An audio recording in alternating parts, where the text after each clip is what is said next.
الحمد لله حمدا كثيرا كما أمر إذعانا لربوبيته وإرغاما لمن جحد به وكفر وأشهد أن لا إله إلا الله وأشهد أن سيدنا محمدا سيد الخلائق والبشر اللهم صل وسلم وبارك عليه وعلى آله وصحابته الغر أما بعد. Le repentir dans l'islam, beaucoup de gens le savent, ils connaissent c'est quoi les conditions de faire un repentir dans la religion musulmane. Presque tout le monde, tous ceux qui entament le pas vers la religion, ils savent c'est quoi le repentir. 4 conditions que les savants ils ont posées. Mais ce sont des conditions qui ne vont pas vers le fond. Le sens du repentir, la finalité du repentir, c'est quoi le repentir? La première des choses, le regret. La deuxième des choses, ne plus recommencer. La troisième des choses, s'abstenir immédiatement. Et la quatrième des choses, bien sûr, refaire justice. Si je peux faire justice dans l'injustice commise. Si une personne a maltraité quelque chose et il peut remédier à la situation sans faire des dégâts, il doit le faire. Et il y en a qui ont ajouté aussi l'istighfar. Il faut toujours demander pardon à Allah subhanahu wa ta'ala et se retourner vers Dieu. Mais ça c'est les conditions de jurisprudence quand on parle du repentir. Mais le fond du repentir, l'âme du repentir, ça c'est la forme, ce qu'on a cité. Mais le repentir il a un fond. Quand on veut définir le repentir, on peut dire que c'est une porte de miséricorde, de générosité, de douceur qu'Allah a ouvert envers les serviteurs. C'est une exception dans l'islam. Allah il a fait dans cette religion l'exception, beaucoup d'exceptions. Parmi les exceptions, que tant que la mort n'est pas là, le musulman peut faire son repentir. Tant que la mort. Et en général, pour l'humanité, tant que ce n'est pas la fin des temps, la porte du repentir elle est ouverte jusqu'à la fin des temps, à la limite. Quand c'est l'apocalypse, la fin, la porte du repentir se ferme. Quand le soleil va se lever du côté ouest, la porte va se fermer. C'est ce qu'il a dit le prophète, sallallahu alayhi wa sallam. Ça c'est le repentir dans l'islam, ça c'est un. 2, le repentir, c'est une miséricorde. Allah subhanahu wa ta'ala est très joyeux du repentir de son serviteur. Ça nous suffit comme sentiment transmis par le prophète sallallahu alayhi wa sallam. Quand une personne retrouve le chemin d'Allah, Allah est très joyeux. Pourquoi? Parce que c'est une personne qui vient d'être sauvée de l'enfer et revenir vers le paradis. Ça c'est une. 2, c'est une personne, quand on fait le repentir, on devient quelqu'un de bon. On n'est plus quelqu'un de mauvais. On devient une personne constructive. On n'est plus une personne destructive. On devient une personne productrice. On n'est plus une personne qui est que consommatrice. C'est ça le repentir. Et d'ailleurs, si vous regardez les versets et les hadiths, dans ce sens-là, vous allez remarquer cela. C'est très relaté clairement. Le repentir suivi de la bonne action. Amana wa amila saliha. Il a cru, il a fait. Taba wa amana wa amila saliha. C'est ça le repentir. Le repentir, c'est passer d'un stade où j'étais quelqu'un de pas bon, pas forcément 100% pas bon, mais je faisais des bêtises, je faisais des péchés, je n'étais pas dans la droiture. Et quand je reviens vers le repentir, je suis quelqu'un qui veut construire. Je regarde le passé et le mal que j'ai fait, et je regarde le présent, et je veux construire le présent en évitant le mal et en faisant le bien. C'est ça le repentir. Et vous n'avez qu'à regarder, pour vous donner une image réelle du repentir, qu'est-ce qu'il était Omar? Qu'est-ce qu'il était Omar? Avant l'islam. Et permettez-moi de vous dire, Omar, avant l'islam, c'est un grand tyran. Comme lui, dans la communauté Qurayshite, il n'y en a pas. Et pour vous donner une petite image, une fois, il était en train de torturer une Zénira, je crois. Et il a posé son fouet. Alors Zénira lui dit, t'as eu pitié de moi? Il lui a dit, tu te trompes. Je suis essoufflé, fatigué. Si ce n'est pas la fatigue, je vais continuer. Et il a cru que Omar, il a été clément, doux. C'est une femme quand même, laisse-la respirer un peu. Il lui a dit, non, c'est la fatigue. Et je vais reprendre. Ça c'est Omar. Mais Omar, après l'islam, qu'est-ce qu'il en est? Radiyallahu anhu. Qu'est-ce qu'il est devenu? Radiyallahu anhu. Ce n'est pas un modèle jusqu'à présent que l'humanité entière ne peut pas produire.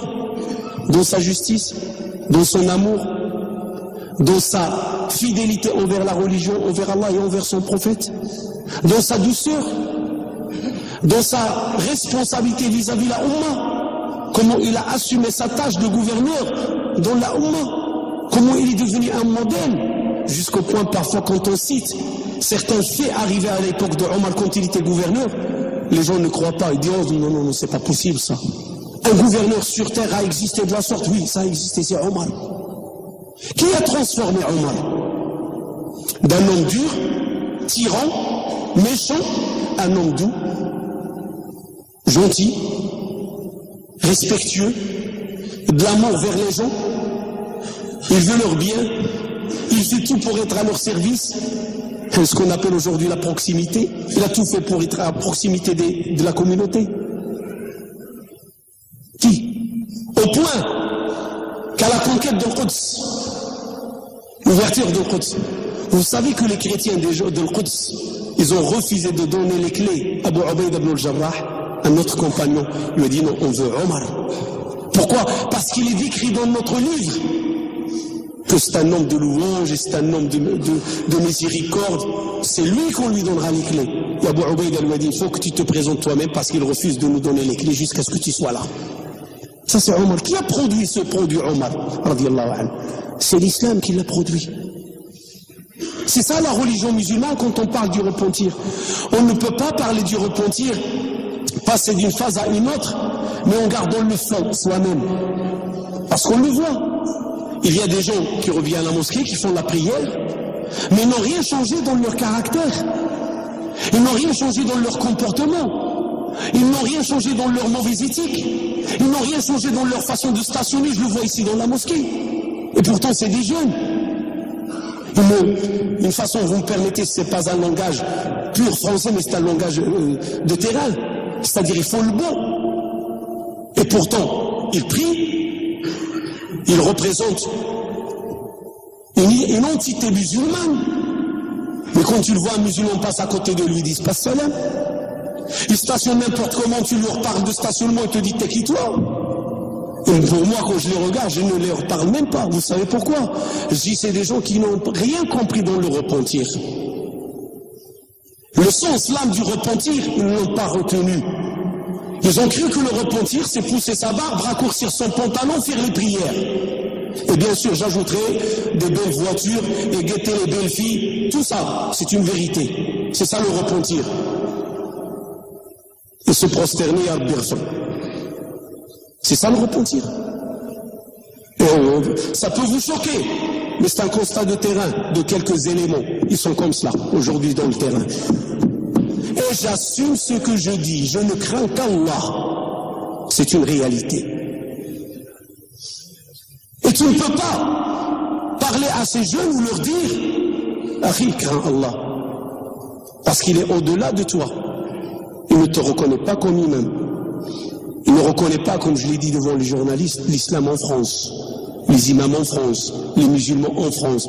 Pour eux, ils sont ici par contrainte. Parce qu'ils n'ont pas d'autre choix. Ils aimeraient bien être ailleurs.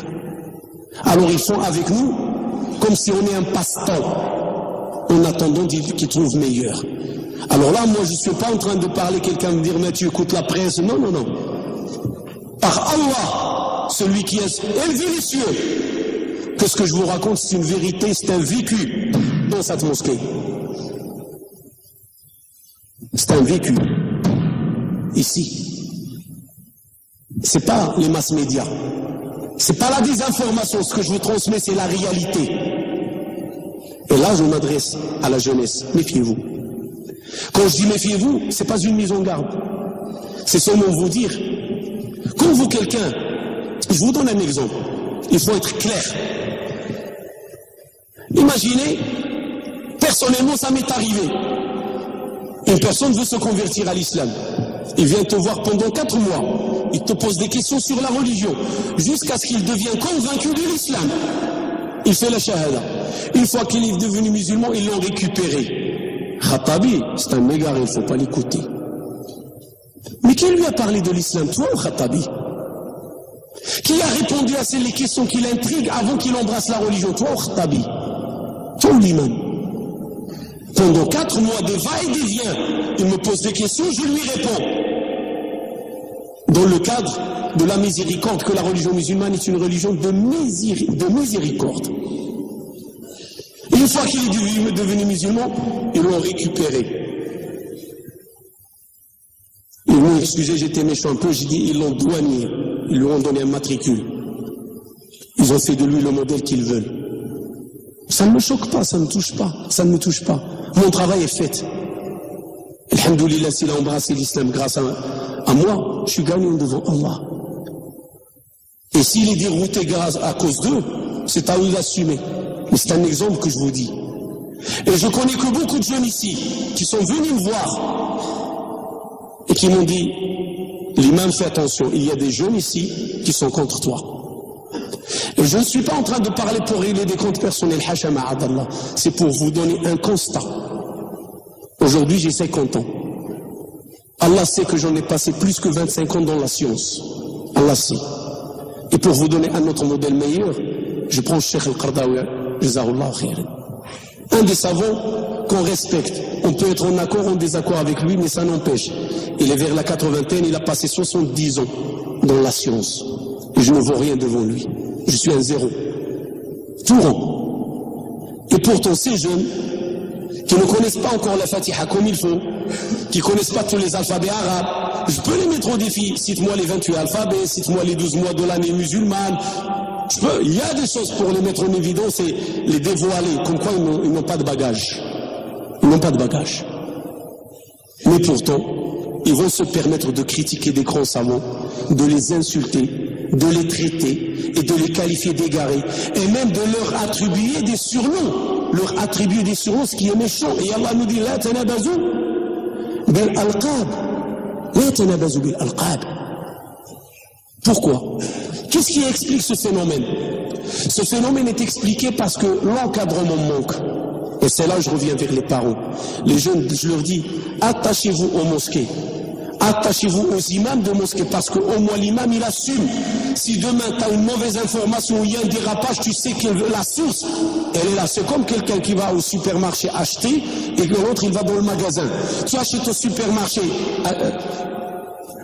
au marché aux puces ou au magasin tu as une garantie. Au marché aux puces tu n'en as aucune, à tes risques et périls. C'est la même chose, la religion musulmane. Tu prends ta religion dans la mosquée, auprès des personnes qualifiées, tu as la garantie. Tu peux faire un suivi. Tu peux venir voir l'imam, pourquoi tu m'as dit ça? Et tu peux réviser les choses et comprendre les choses. Mais quand tu magasines dans la rue, et quand tu magasines dans le supermarché, tu n'as aucune garantie. La même chose, je dirais, de l'Internet. Tu n'as aucune garantie. On peut mettre n'importe quoi sur les sites. Et on peut faire circuler n'importe quelle information. L'islam, c'est un itinéraire lent, mais il est sécurisé et garanti. Le vrai islam, c'est un itinéraire droit et lent, mais il est garanti et sécurisé. Quand tu prends ton islam d'une source virtuelle et qu'on te dit qu'elle est crédible, où est la crédibilité? Est-ce que tu peux te retourner contre cette source? Est-ce que tu peux avoir un recours contre cette source? Non, à tes risques et périls. La religion, nos savants nous ont toujours enseigné, ça ne se prend pas des livres. Aujourd'hui, je dis à la jeunesse, la religion, ça ne se prend pas du virtuel, ça se prend du concret et du face-à-face. T'as un imam, t'as un cheikh, t'as un savant, t'as une mosquée, c'est là où tu prends ta religion, et non ailleurs. Ça, c'est pour la jeunesse. C'est une sonnette d'alarme. Aujourd'hui, je ne suis pas en train de juger Mohamed Mira. Je le dis, je le répète. Il n'y a qu'Allah subhanahu wa ta'ala seul qui sait ce qui en est de ce qui est arrivé. Mais je me fie à un constat réel. Je ramène un constat, un vécu. Et je dis, ça ne m'étonne pas qu'une telle chose peut arriver. Ça ne m'étonne pas. Parce qu'on peut manipuler les jeunes. On peut. C'est faisable.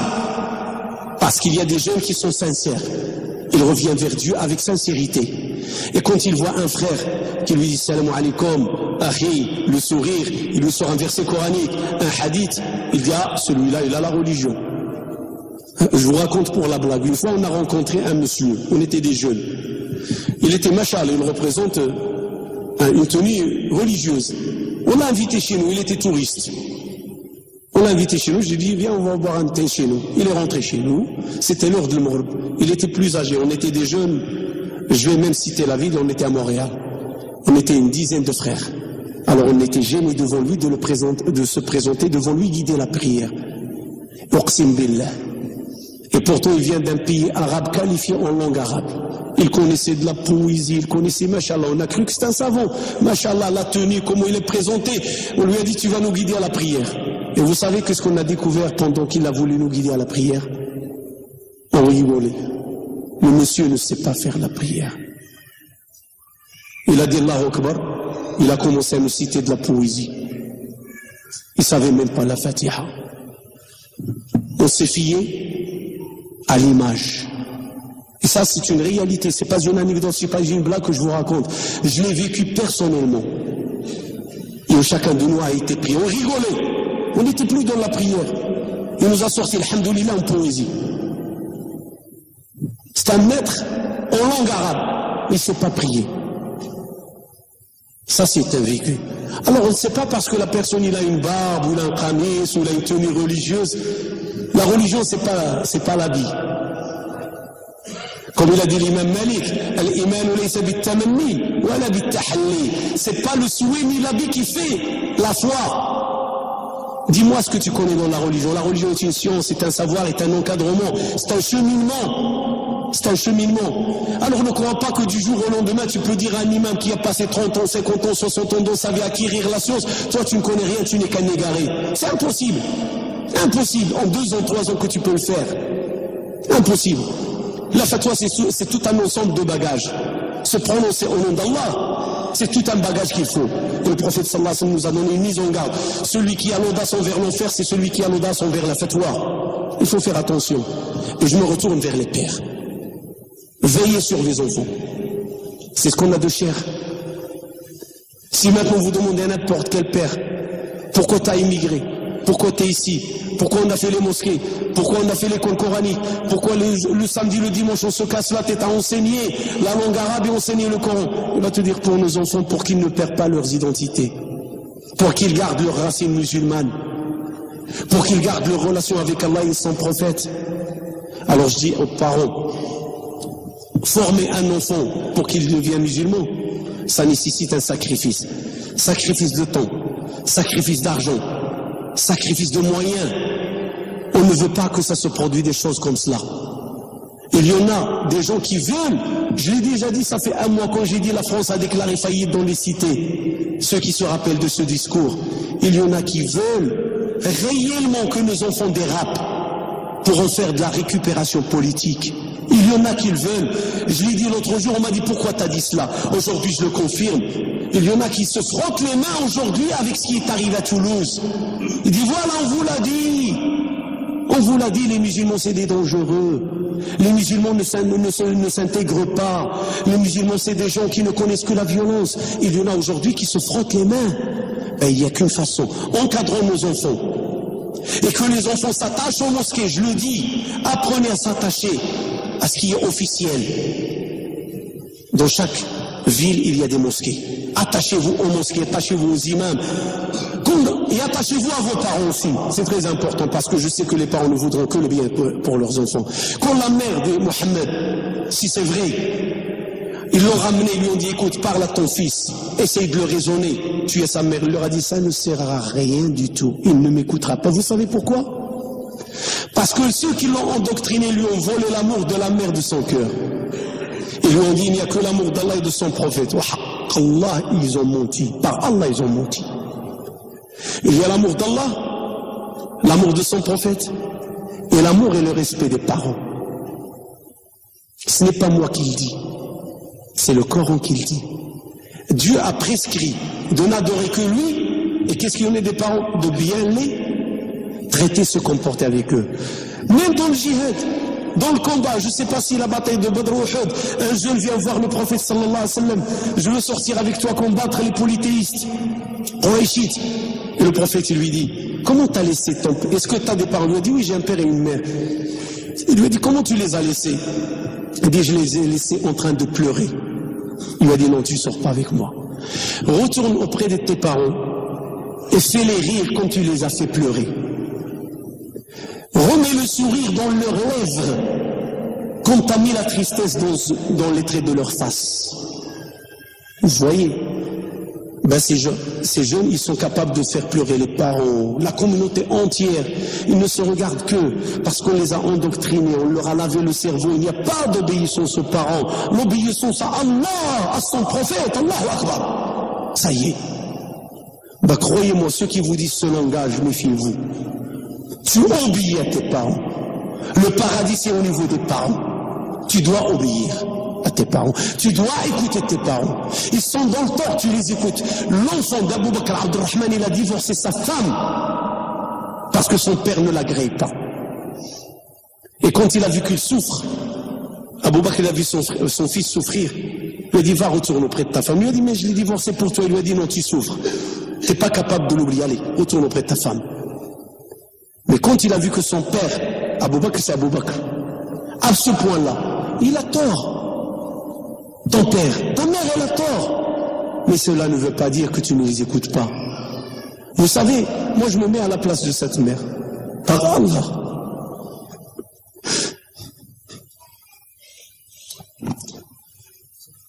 Qu'est-ce qu'elle a fait? Pour la vérité. Elle a passé sa vie à l'éduquer.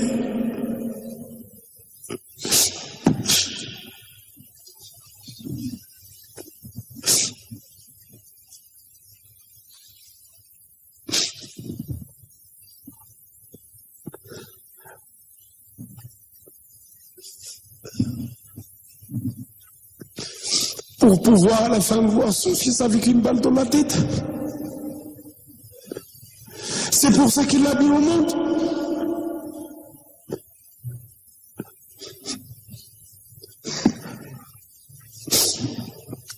Une dernière pensée.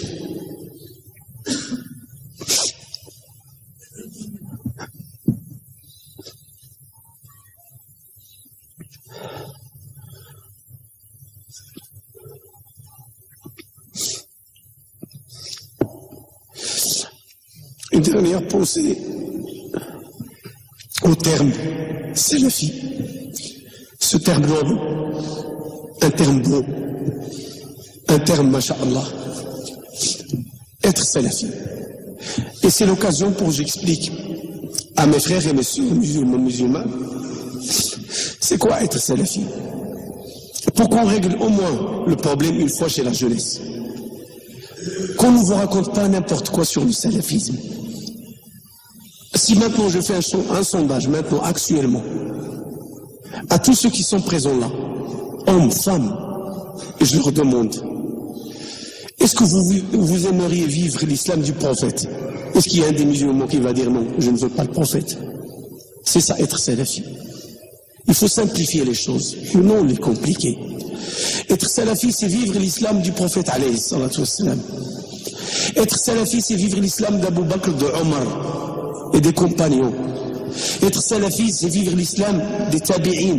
Être salafi, c'est vivre l'islam des 4 imams. Et quand vous entendez des jeunes qui disent il n'y a pas de 4 imams, ce ne sont pas des salafis. Ceux qui te disent il n'y a pas de Hanifa, Abu Hanifa, il n'y a pas d'imam Malik, il n'y a pas de Shafi'i, il n'y a pas d'Ahmed ibn Hanbal, ce n'est pas des salafis. Non, ce n'est pas des salafis. Le salafisme, c'est ça le vrai salafisme. Je me retourne à la source, je me retourne vers le prophète sallallahu alayhi wa sallam. Je me retourne vers les compagnons, les 10 que les 4 khalifes et les 10 avec 6 que le prophète leur a annoncé le paradis sur terre. Je me retourne vers les compagnons qui ont immigré. Je me retourne vers les compagnons qui ont participé à la bataille de Badr. Je me retourne vers ceux qui ont porté secours. Je me retourne vers les tabi'in. Je me retourne vers les 4 imams. Ça, c'est le vrai salafisme. C'est ça être un vrai salafi. Maintenant, être salafi, c'est réduire l'islam à 4 savants du 19e siècle, 20e siècle. C'est pas du salafisme, c'est khalaf ça. 19e siècle, 29e siècle, c'est le 14e, 15e siècle après l'immigration. C'est le khalaf, c'est pas le salaf. Le salaf, c'est cela. Le prophète sallallahu alayhi wa sallam, et les sahaba, et les tabi'in, et les 4 imams. J'aimerais Avant de dire cela, pourquoi le phénomène existe? Parce qu'il y a un terrain vacant. Aujourd'hui, on peut s'autoproclamer imam, on peut s'autoproclamer prédicateur, on peut s'autoproclamer des gens qui connaissent l'islam.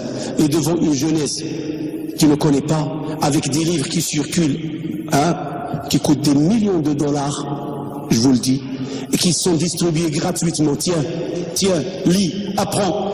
Wallahi, il y a des livres qui ont pris la place du Coran. Uqsim billah. Il y a des livres aujourd'hui qui circulent. Les jeunes les connaissent par cœur et ne connaissent rien du Coran. Ils ont pris la place du Coran et la place de la Sunna. Des livres qui circulent, gratuitement distribués, à perfusion, masha'Allah, et on a inondé la dunya avec. Et croyez-moi, ça ce n'est pas la religion. C'est parce que le terrain il est vacant, et il y en a qui en profitent. Alors la seule façon d'être armé et de se protéger, il faut se retourner vers les mosquées, vers leurs imams et vers la communauté et vivre au sein de la communauté. إن الله وملائكته يصلون على النبي يا أيها الذين آمنوا صلوا عليه وسلموا تسليما اللهم صل على سيدنا محمد وعلى آل سيدنا محمد كما صليت على سيدنا إبراهيم وعلى آل سيدنا إبراهيم وبارك على سيدنا محمد وعلى آل سيدنا محمد كما باركت على سيدنا إبراهيم وعلى آل سيدنا إبراهيم في العالمين إنك حميد مجيد اللهم اجعل جمعنا هذا جمعا مرحوما واجعل تفرقنا من بعده سالما من الشر معصوما ولا تدع بيننا ولا منا شقيا ولا محروما اللهم اغفر لنا فيه ذنوبنا وكفر عنا سيئاتنا واقضي حوائجنا واستر عيوبنا ويسر أمورنا ويمن كتابنا واصلح شبابنا اللهم إنا نسألك أن ترزق شبابنا علما نافعا اللهم اهد شبابنا إلى صراطك المستقيم وابعدهم عن طريق الغواية والضلال يا أرحم الراحمين يا رب العالمين واحرسهم اللهم بعينك التي لا تنام واحفظهم اللهم بركنك الذي لا يرام اللهم ارعى شباب المسلمين ذكورا وإناثا وارزقهم فقها في الدين وفي العمل وسدادا في الفكر وبرا بالوالدين يا أرحم الراحمين يا رب العالمين اللهم ما عجزنا عن تحقيقه فحققه على أيدي أولادنا ذكورا وإناثا اللهم يا رحمن يا رحيم ارحم المسلمين والمسلمات المؤمنين والمؤمنات الأحياء منهم والأموات الآباء والأمهات الإخوان والأخوات الأبناء والبنات إنك سميع مجيب الدعوات اللهم من أرادنا وأراد إسلامنا بخير فوفقه وأعينه ومن أرادنا وأراد إسلامنا بسوء فاجعل دائرة السوء عليه اللهم إنا نجعلك في نحورهم ونعوذ بك من شرورهم اللهم يا كافي اكفناهم بما شئت كيف ما شئت ومتى شئت وكيف ما شئت اللهم لهذه الأمة من رجل يعز فيه أهل طاعتك ويذل فيه أهل معصيتك اللهم إنا نسألك أن تصلح ديننا الذي هو عصمة أمرنا وأن تصلح لنا دنيانا التي فيها معاشنا وأن تصلح لنا آخرتنا التي إليها معادنا وتوفقنا لما تحب وترضى دعاء لأحد الإخوة في باب تحسين الأولاد جاب مجموعة ديال الطاولات وبعض المكاتب المدرسة فين يجلسوا أولادنا ويتعلموا ويقراوا فنسأل الله سبحانه وتعالى أن يجازيه كل جزاء ويجازيه خير الجزاء على صنيعه وفعله وأن يجعل هذه الصدقة في ميزان حسناته